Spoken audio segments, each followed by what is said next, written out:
Bapak, Ibu, dan saudara sekalian, dalam kasih anugerah Tuhan, malah kita mengawali ibadah pagi hari ini, dan kita memulai dengan pengakuan bahwa pertolongan kita adalah di dalam nama Tuhan Allah pencipta langit, bumi, dan segala isinya, yang dalam kasih dan setianya tidak pernah meninggalkan buah perbuatan tangannya. Turunlah atas saudara sekalian anugerah dan sejahtera di dalam nama Allah Bapa, Putra, dan Roh Kudus. Amin.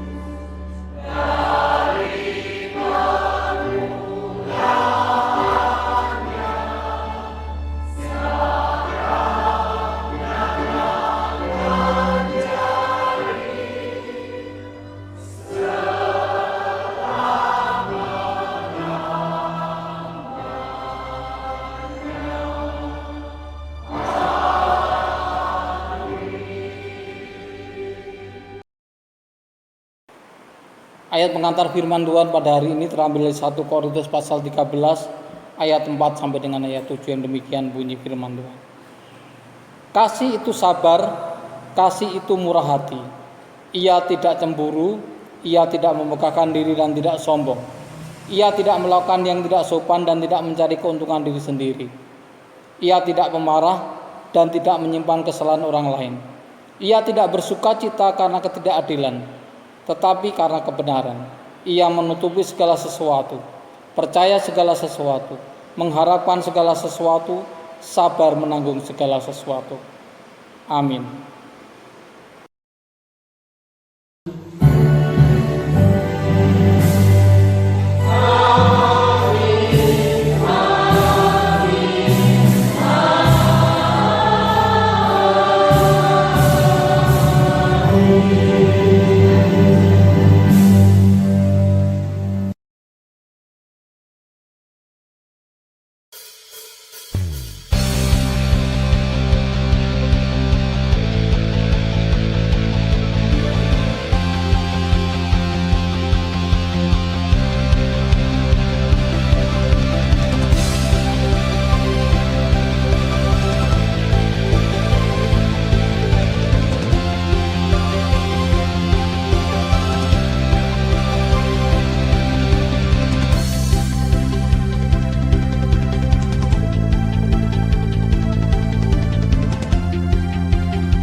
Bapak Ibu dan Saudara yang terkasih dalam Tuhan Yesus, marilah kita bersama-sama berdoa sebelum kita mendengarkan sabda Tuhan.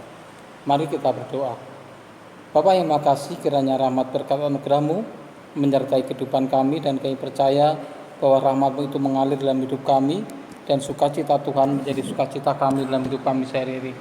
Kiranya firman Tuhan yang hendak kami sampaikan ini kiranya membawa kasih karunia anugerah Tuhan semakin nyata dalam kehidupan kami sehari-hari. Terima kasih Bapa, kami serahkan kehidupan kami sepenuhnya. Kiranya firman Tuhan itu menjadi dupa harum bagi nama Tuhan, dan juga membawa sukacita bagi kehidupan kami sendiri. Terima kasih Bapa, kami serahkan sepenuhnya doa kami, dan biarlah firman Tuhan ini menggenangi hati kami, sehingga kami dapat melakukan dengan baik dalam hidup kami. Terpujilah nama Tuhan sekarang sampai selama-lamanya. Amin. Bapak Ibu dan Saudara yang terkasih dalam Tuhan Yesus, kita akan mendengarkan firman Tuhan yang terambil dari Yohanes pasal 21 ayat 15 sampai dengan 23. Yang demikian bunyi firman Tuhan. Sesudah sarapan, Yesus berkata kepada Simon Petrus, "Simon anak Yohanes, apakah engkau mengasihi aku lebih daripada mereka ini?" Jawab Petrus kepadanya, "Benar Tuhan, engkau tahu bahwa aku mengasihi engkau." Kata Yesus kepadanya, "Gembalakanlah domba-dombaku." Kata Yesus pula kepadanya untuk kedua kalinya, "Simon anak Yohanes, apakah engkau mengasihi aku?" Jawab Petrus kepadanya, "Benar Tuhan, engkau tahu bahwa aku mengasihi engkau." Kata Yesus kepadanya, "Gembalakanlah domba-dombaku." Kata Yesus kepadanya untuk ketiga kalinya, "Simon anak Yohanes, apakah engkau mengasihi aku?" Maka sedihlah hati Petrus karena Yesus berkata untuk ketiga kalinya, "Apakah engkau mengasihi aku?" Dan ia berkata kepadanya, "Tuhan, engkau tahu segala sesuatu. Engkau tahu bahwa aku mengasihi engkau." Kata Yesus kepadanya, "Gembalakanlah domba-dombaku.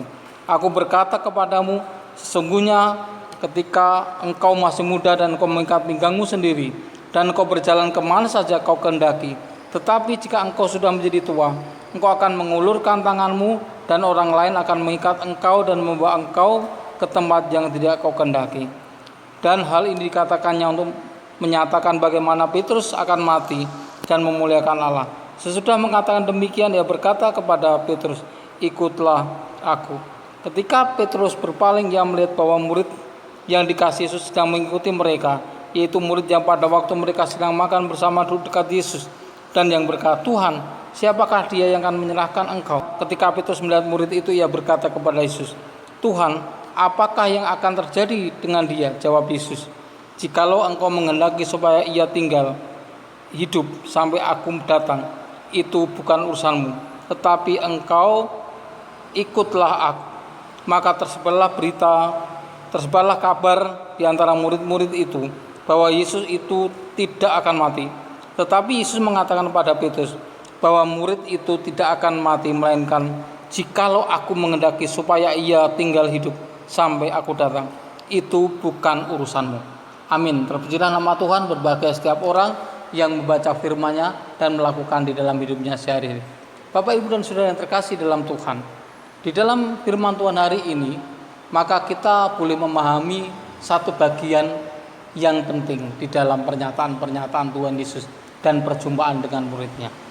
Yaitu kalau kita lihat di dalam Khazanah kehidupan Jawa, itu ada kata yang menarik, yaitu adalah nyemoni. Bapak Ibu tentu mengerti apa yang disebut nyemoni.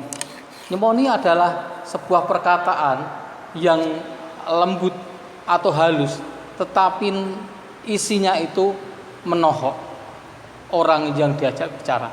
Atau di dalam bahasa Indonesia memang tidak ada padanannya, karena itu tetap dengan satu kata, itu teguran. Jadi nyemoni itu adalah seperti orang berkata halus pada orang lain, tetapi bermaksud menegur orang lain supaya orang itu benar-benar mengerti apa yang dia katakan. Hal itulah penting Bapak, Ibu dan Saudara di dalam hidup kita sebagai orang yang tinggal di Jawa, tentunya memahami apa artinya itu nyemoni. Oleh karena itu di dalam firman Tuhan hari ini kita mengerti bahwa Tuhan Yesus sedang nyemoni atau sedang menegur Petrus, yaitu ketika dahulu Petrus melakukan tindakan menyangkali Yesus. Inilah yang disemoni oleh Tuhan. Bagaimana figur dia yang demikian kuat, bagaimana figur dia yang demikian berani, ternyata ketika menghadapi ketakutan, bahkan ketakutan itu menuju pada kematian, hal itu menyebabkan dia pun urung, dia pun undur, dan dia pun berani dan melakukan penyangkalan terhadap Tuhan. Bapak, Ibu, dan Saudara, perjumpaan Petrus dengan Yesus pada kesempatan itu tentunya bukan disangka-sangka, karena Petrus kembali pada pekerjaannya semula, yaitu dia melakukan tugas sebagai nelayan bersama dengan beberapa murid Tuhan. Dia menebarkan jala di kiri kanan dan lain sebagainya sampai dari malam hari sampai menjelang siang, dan tidak ada satupun ikan yang didapat oleh mereka. Tetapi ketika Yesus menyuruh, ketika Yesus berada di pinggir Danau Genesaret dan dia mengatakan kepada Petrus, tebarkanlah jalamu di sebelah kanan perahumu, maka disitulah mereka mendapatkan ikan yang banyak dan jalannya hampir terkoyak. Dan bahkan jala itu dia harus geret sampai ke pinggir. Yang didapat adalah 153 ekor. Ini satu hal yang luar biasa. Dan Petrus tahu itu dan mengatakan itu Tuhan. Ya, beberapa teman juga mengatakan itu Tuhan. Kemudian Petrus menceburkan dirinya ke dalam Danau Genesaret untuk menjumpai Yesus. Bapak, Ibu, dan Saudara terkasih, apa itu nyemoni yang saya maksudkan di dalam Yohanes pasal 20? Yaitu ketika Tuhan bertanya kepada Simon, Simon anak Yohanes, apakah engkau mengasihi aku lebih dari segalanya, lebih dari semuanya itu? Dilakukan sampai 3 kali, Bapak, Ibu, dan Saudara. Pernahkah kita mengalami hal seperti itu ketika orang bertanya dengan kita sampai 3 kali?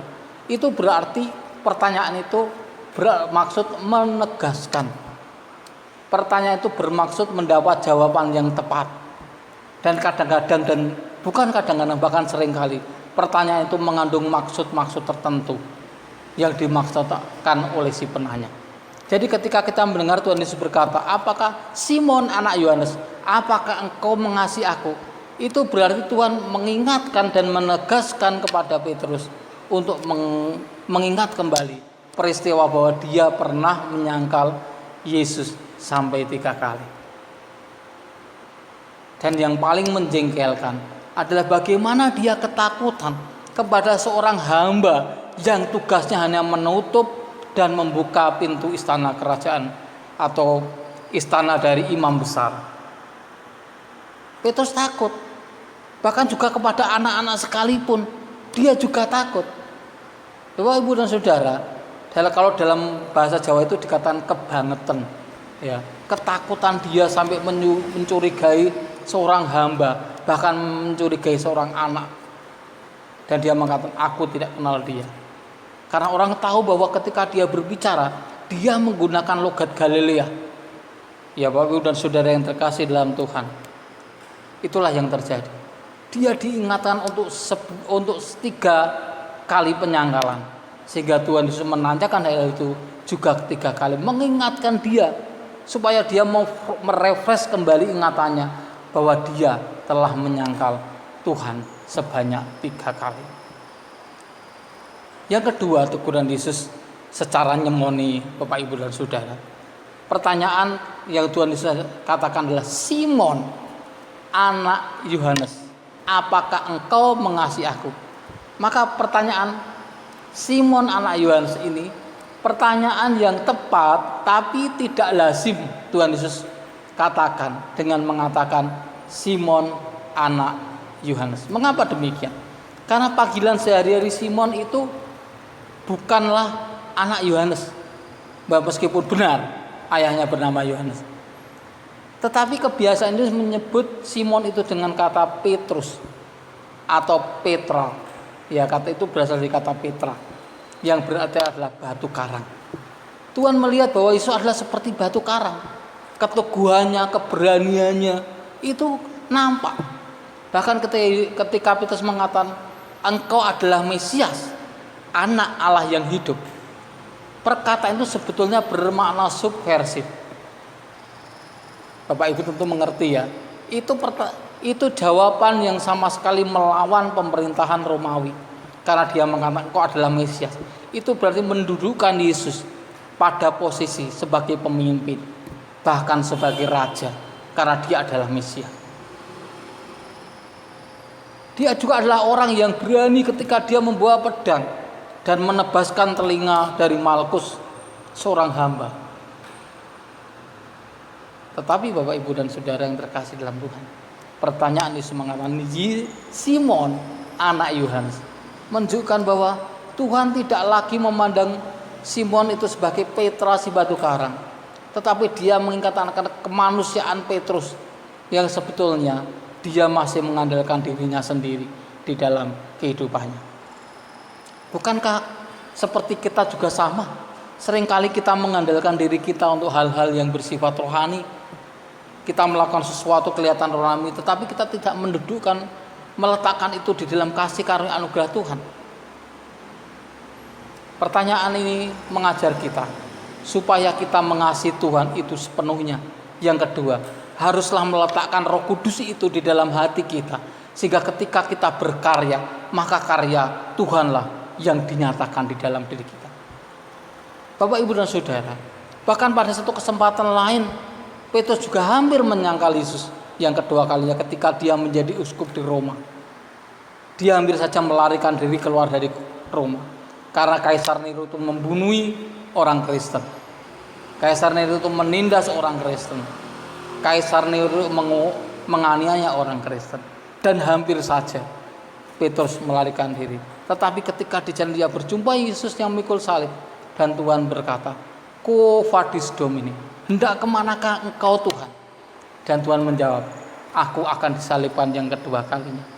Tiba-tiba disitulah Petrus sadar, dan akhirnya dia kembali kepada kota Roma, dan dia menghadapi Nero bersama dengan orang-orang Kristen yang sudah disalibkan dan sudah dihadapkan dengan binatang-binatang di arena. Disitulah kita lihat Petrus dengan tegas menyaksikan bahwa Yesus adalah Tuhan di dalam hidupnya, dan kemudian dia disalibkan terbalik dan dia mati martir di sana. Bapak, Ibu dan Saudara, betapa Roh Kudus demikian menguatkan kita bahwa keselamatan itu adalah anugerah Tuhan. Itu bukan kekuatan kita untuk mendapatkannya. Demikian pula kehidupan kita bersama dengan Tuhan ketika kita mau melayani orang lain, itu juga adalah kehidupan yang mengasihi Tuhan, di mana Roh Kudus berperan di dalam hidup kita. Roh Kuduslah yang menyatakan diri di dalam hidup kita.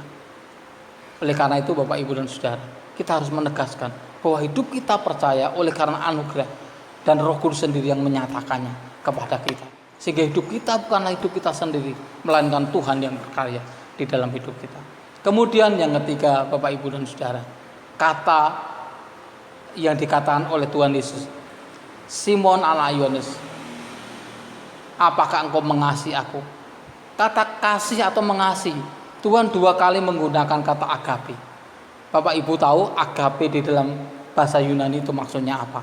Agape dalam bahasa Yunani itu berarti kasih Tuhan kepada umatnya. Kasih yang sama sekali tidak bisa dibalas oleh umat kepada Tuhan.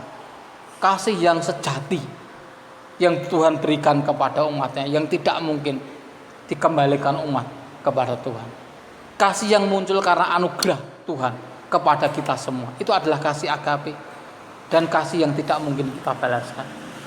Dan Paulus menggunakan kata kasih itu ketika seorang suami mengasihi istrinya, itu juga menggunakan kasih agape. Artinya kasih suami kepada istri adalah kasih yang sungguh-sungguh, sebagaimana Tuhan mengasihi jemaatnya, seperti suami mengasihi istrinya.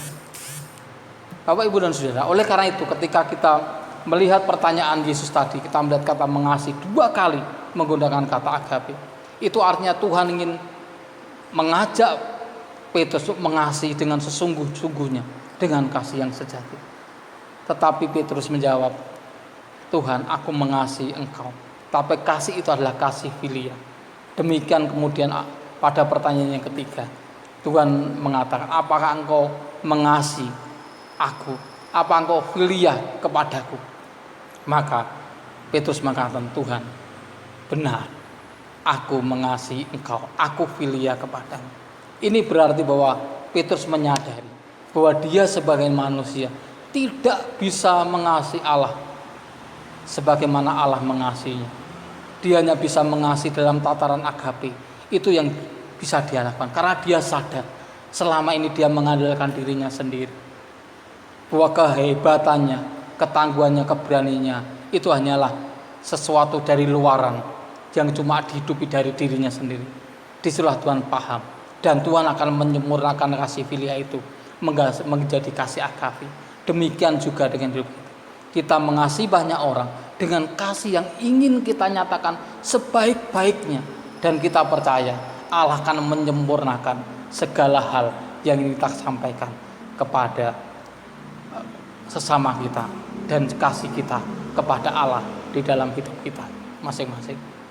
Oleh karena itu, Bapak, Ibu, dan Saudara, melalui 3 semonan Tuhan Yesus itu, atau tiga teguran Tuhan Yesus itu menandakan bahwa manusia tidak bisa hidup dari dirinya sendiri. Itu semua kosong. Ketika manusia hidup dari dirinya sendiri, maka yang didapat adalah 0, kosong. Tetapi ketika dia hidup bersama dengan Tuhan, maka hasil yang akan diberikan adalah hasil yang sungguh-sungguh nyata, yaitu kasih yang sejati yang disalurkan melalui kita. Dan biarlah tangan yang bekerja itu adalah Tuhan yang bekerja, tapi Tuhan menggunakan tangan kita. Biarlah mata yang Tuhan berikan itu, yang kita lakukan itu juga untuk melihat untuk kebaikan Tuhan. Juga kaki kita melakukannya untuk Tuhan di dalam hidup kita, yang kita nyatakan kepada sama kita. Juga demikian hal-hal yang biarlah Tuhan yang bekerja. Siapa di dalam Kristus, ia adalah ciptaan baru. Yang lama sudah berlalu, sesungguhnya yang baru telah datang. Demikian hidup baru kita, bukan untuk diri kita sendiri, tapi itu semua hanya anugerah. Dan itulah pekerjaan Roh Kudus di dalam hidup kita. Kiranya kasih karena rahmat Tuhan menyertai kita dari hari ke hari, dan cintanya senantiasa mengalir dalam hidup kita, sehingga kita bisa mencintai Tuhan dengan kasih agape yang sesungguhnya melalui penyempurnaan dari Allah kita. Tuhan Yesus berkati, biarlah namanya menyertai kita dari hari ke hari. Amin. Mari kita berdoa. Kiranya kasih rahmat Tuhan yang Tuhan nyatakan di dalam firman Tuhan hari menolong kami terus untuk bertumbuh sebagai anak Tuhan yang sungguh-sungguh. Di mana Tuhan mengasihi kami, maka kami membagi hidup kami dengan kasih dari Tuhan. Bukan kasih karena kekuatan kami, Bapak, tetapi kasih yang Tuhan berikan kepada kami, supaya kami bagikan kepada orang lain. Terima kasih Bapak, teguran ini selalu mengingatkan kami akan kehidupan kami, untuk selalu bersandar padamu, dan kami melakukannya dengan sungguh-sungguh. Terima kasih Bapak, di dalam nama Tuhan Yesus kami berdoa dan mengucap syukur. Amin.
Bapak, Ibu, dan Saudara, marilah kita bersama-sama menaikkan doa-doa syafaat kita di hadapan Tuhan. Mari kita berdoa. Bapa, makasih kami bersyukur kepadamu oleh karena rahmat-Mu. Kami percaya bahwa sukacita yang Tuhan nyatakan kepada kami adalah sukacita yang harus kami bagikan pada orang lain, bukan untuk diri kami sendiri. Bimbinglah kami Tuhan, kiranya kami boleh menaikkan doa-doa syafaat kami pada pagi hari ini. Kami berdoa untuk penerapan PSBB dan rencana pemerintah kembali membuka jalur transportasi. Kiranya ini juga berjalan dengan baik. serta mempersilahkan mereka yang ada di kota-kota besar untuk pulang kampung, kiranya juga dapat berjalan dengan baik sehingga tidak terjadi penumpukan massa di kota-kota besar, mereka kembali ke kota masing-masing atau bahkan di desa masing-masing, sehingga penyebaran virus semakin lama semakin dapat direduksi. Kami serahkan pemerintah dalam mengelolanya dapat berjalan dengan baik. Kami juga berdoa untuk stok bahan makanan dan bahan-bahan pokok yang ada, kiranya semua dapat tercukupi dengan baik, dan juga perkembangan ekonomi jemaat, ekonomi bangsa Indonesia pun dapat berjalan dengan baik, sehingga setiap orang dapat menikmati makanan dengan cukup dan dapat menikmati kehidupan dengan baik. Karena memang dalam keadaan situasi seperti ini, bahan makananlah yang utama dibandingkan dengan hal-hal yang lain. Terima kasih Bapak. Kami juga berdoa untuk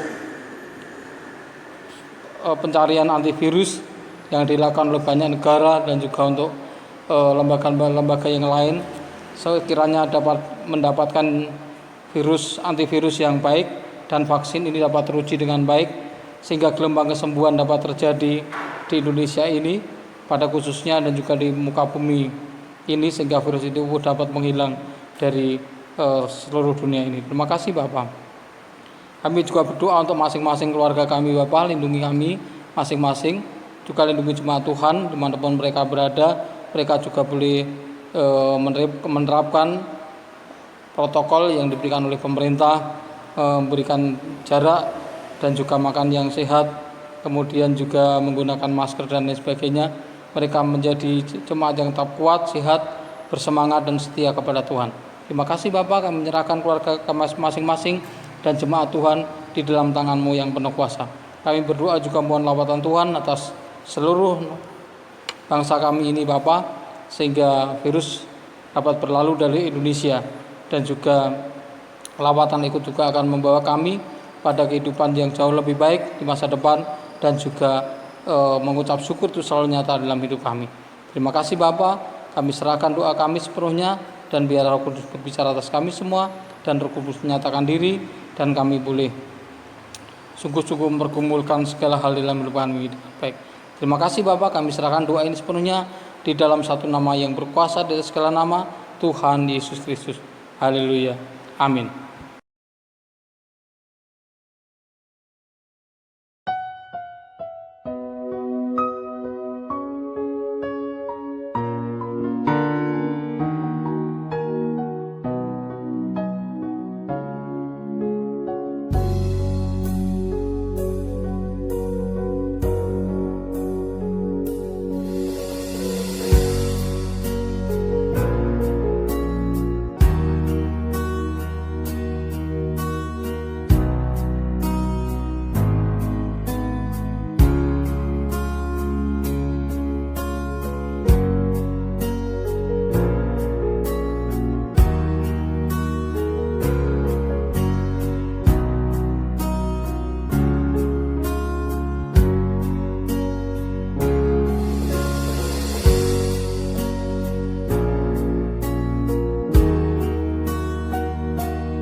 Bapak, Ibu, dan Saudara yang terkasih, kita akan pulang dengan membawa berkat Tuhan.